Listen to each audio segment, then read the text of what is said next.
Hello students, आज हम इस वीडियो में सीखेंगे स्केलर प्रोडक्ट और डॉट प्रोडक्ट क्या होता है, इसे हम किस तरह से क्वेश्चन आ जाए तो उसको सॉल्व कैसे करते हैं, एंगल इसके बीच में कैसे फाइंड आउट करेंगे। लेकिन हाँ, ये एक ब्रीफ वीडियो है।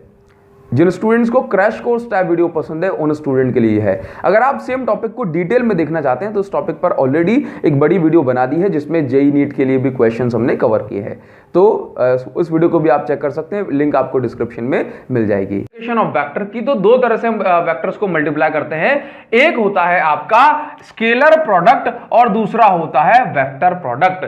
याद रखिए कि जब हम एक वेक्टर क्वांटिटी का इनटू दूसरी वेक्टर क्वांटिटी से करें और रिजल्ट यानी कि आंसर जो आए वो स्केलर हो, तो इस तरह के मल्टीप्लिकेशन को हम स्केलर प्रोडक्ट या डॉट प्रोडक्ट कहते हैं।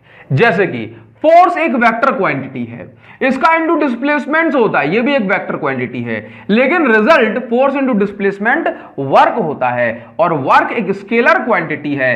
तो इस तरह के प्रोडक्ट को vector into vector is equal to scalar, तो इस तरह के प्रोडक्ट को हम कहते हैं स्केलर प्रोडक्ट या डॉट प्रोडक्ट। तो इनके बीच में लगा दिया डॉट, ठीक है। लेकिन अगर ऐसा हो जाता कि भाई वेक्टर का इंटू वेक्टर से करो और आंसर भी वेक्टर आ जाए, तो इस तरह के रिजल्ट को हम वेक्टर प्रोडक्ट या क्रॉस प्रोडक्ट कहते हैं। नाउ जैसे कि ये डिस्प्लेसमेंट वेक्टर का इनटू अगर आप फोर्स वेक्टर के साथ करते हो तो रिजल्ट आता है टॉर्क। टॉर्क मतलब घुमाने वाला फोर्स, जिसको अपन 5th यूनिट में पढ़ेंगे, ठीक है। टॉर्क ये भी वेक्टर है, तो एक वेक्टर का इनटू दूसरे वेक्टर से करने पर रिजल्ट जो है आपका वेक्टर आया, तो इस तरह के प्रोडक्ट को आप क्रॉस प्रोडक्ट कहते हैं और बीच में इस तरह के क्रॉस का साइन लगा देते हैं। पहले हम सीखेंगे डॉट प्रोडक्ट को। देखिए डॉट प्रोडक्ट क्या होता है, जिसको हम स्केलर प्रोडक्ट कहते हैं, समझ गए ना। तो डॉट प्रोडक्ट में क्या है, अगर आप ए वेक्टर का इनटू बी वेक्टर से करते हो तो इसको ओपन करने पर आता है ए बी कॉस थीटा। क्या आता है, ए वेक्टर का इनटू बी वेक्टर से करने से आता है ए बी कॉस थीटा। मान के चलो ये रहा ए वेक्टर, ये होगा बी वेक्टर, तो रिजल्ट आएगा ए बी कॉस थीटा। अब जरा सोचो कि ए वेक्टर डॉट बी वेक्टर, यदि ए और बी के बीच में एंगल होता 0 डिग्री, कितना, ए ये रहा बी ये रहा, एंगल होता 0 डिग्री, तो इंटू करने पे ए बी कॉस 0 हो जाता। cos 0 अगर हो जाता तो ए वेक्टर डॉट बी वेक्टर क्या आता, ए बी cos 0 की वैल्यू 1 है तो रिजल्ट आता ए बी, ठीक है। इसी तरह से मोस्ट इंपॉर्टेंट, अगर आप ए वेक्टर का डॉट बी वेक्टर के साथ करते हैं तो देखो क्या हो जाएगा, ए cos 0, क्योंकि ए ये रहा और इसी डायरेक्शन में दूसरा ए, ठीक है। तो ए cos 0 की वैल्यू 1, तो ए वेक्टर का इनटू ए वेक्टर से करने से मतलब डॉट आता है ए स्क्वायर। इसी तरह से बी डॉट बी करोगे तो आएगा बी स्क्वायर। समझ गए, ये बहुत इंपॉर्टेंट रिजल्ट है। नाउ ए वेक्टर डॉट बी वेक्टर अगर 90 डिग्री होता है, जैसे ये वाला केस, तो मल्टीप्लिकेशन करने पर cos 90 0 होता है, तो ए वेक्टर डॉट बी वेक्टर आता है 0। बात को समझो, देखो अगर ए वेक्टर, यहां पर बहुत जरूरी बात बता रहा हूं आपको, अगर ए वेक्टर ये रहा, ए वेक्टर ये रहा और बी वेक्टर आपका ये रहा, इन दोनों के बीच में एंगल 90 डिग्री है, मतलब ये परपेंडिकुलर है, तो रिजल्ट कितना आ रहा है, 0।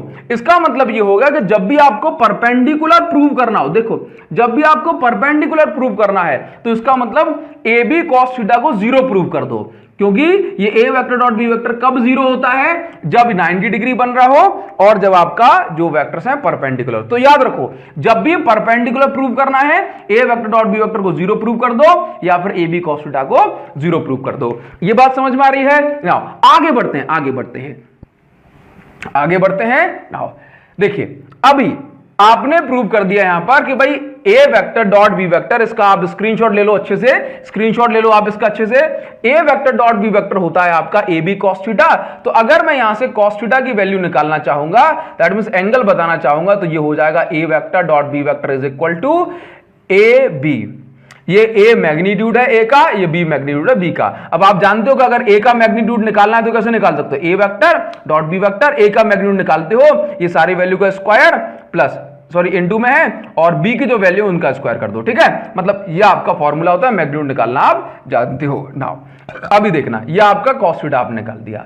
इसके बाद अब मान लो कि अगर आपको जो कार्टेशियन फॉर्म में दिया हो आई कैप जे कैप के कैप के टर्म में, तो किस तरह से मल्टीप्लिकेशन कर दोगे, तो इसका भी बड़ा ही सिंपल सा रूल है। जैसे मान के चलो ये आपका है एक्स डायरेक्शन, ये वाई डायरेक्शन और ये आपकी जेड डायरेक्शन। अगर ये इस डायरेक्शन में दिया हुआ आई, यहां दिया हुआ जे, यहां दिया हुआ है के, ठीक है। अब अगर आप एक बात बताओ, आई का डॉट अगर आप किससे करते हो, आई का आई से, तो आई और आई के बीच में कितना एंगल है, 0 डिग्री, एक ही लाइन में, तो आई आई cos 0, ए भी cos थीटा होता है ना, तो रिजल्ट क्या आएगा, आई स्क्वायर।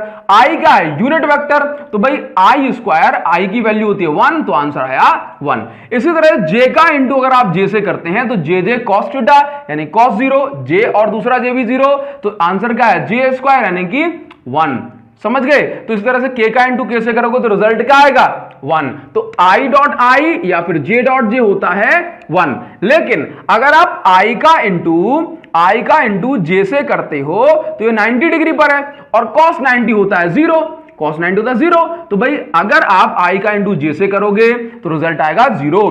अगर आप i ये रही और j ये रहा बाहर की साइड, तो i का इंटू k से करोगे, मतलब k बाहर की साइड है, तब भी रिजल्ट आएगा 0। इसका मतलब i dot I, j dot J, k dot के तो होते हैं 1, लेकिन अगर i का इंटू किसी और के साथ, j का इंटू किसी और के साथ, k का इंटू किसी और के साथ करोगे तो एंगल 90 डिग्री होगा, जिसके कारण से रिजल्ट आएगा आपका 0। बहुत सुंदर बात। तो अगर मुझे ए वेक्टर की वैल्यू, ए वेक्टर का इंटू बी वेक्टर के साथ करना है तो कैसे निकालूंगा, देखो आई का आई के साथ, तो 2 3 जा 6, आई का आई के साथ 1 होता है, प्लस 3 3 जा 9, 2 1 जा 2 माइनस का, रिजल्ट कितना आया, रिजल्ट आ गया आपका 9 6 15 और ये 13। तो ए वेक्टर डॉट बी वेक्टर की वैल्यू आ गई आपके पास 13।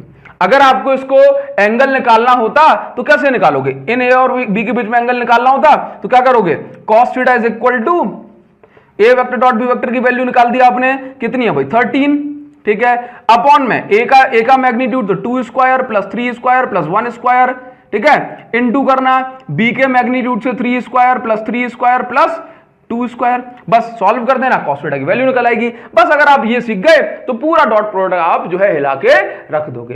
क्लियर हुआ। अब हम सीखने वाले हैं क्रॉस प्रोडक्ट, जिसको हम वेक्टर प्रोडक्ट भी कहते हैं।